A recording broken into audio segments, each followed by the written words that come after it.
Cette rencontre, qui s'est déroulée au siège national de l'autorité des régulations de la sous-traitance dans le secteur privé, porte la signification d'un nouveau départ à l'amiable entre des associés chinois et congolais de la société Congo Engineering Contracting SAS, qui était en conflit dans une affaire avérée de prête-nom, qui par conséquent avait conduit les sujets chinois jusque dans la prison de Makala, où il a passé une dizaine de jours. Pour revenir autour de cette table, le sujet chinois, nommé M. Fu, a été relaxé après paiement des amendes transactionnelles.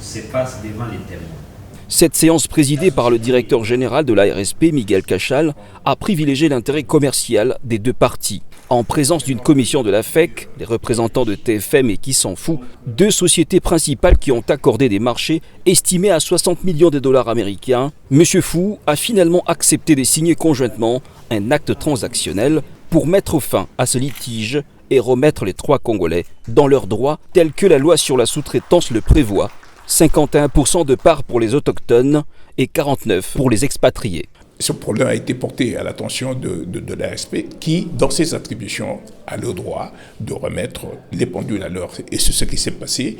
Et nous sommes venus assister comme témoins au rééquilibrage. L'homme qui gère la sous-traitance en RDC se dit s'aligner derrière la priorité ultime du chef de l'État, qui n'est autre que le peuple d'abord. Ces Congolais, qui jadis étaient des associés figurants, viennent aujourd'hui d'avoir 51% des parts dans une société qui a un chiffre d'affaires de 60 millions de dollars. C'est le combat du président de la République. C'est la matérialisation de sa vision, le peuple d'abord, qui est le contrat social du président de la République, chef de l'État et les Congolais. L'honorable Miguel pense que ceci devra servir d'exemple aux autres sociétés qui ont encore du mal à se conformer aux prescrits de la loi dans le secteur.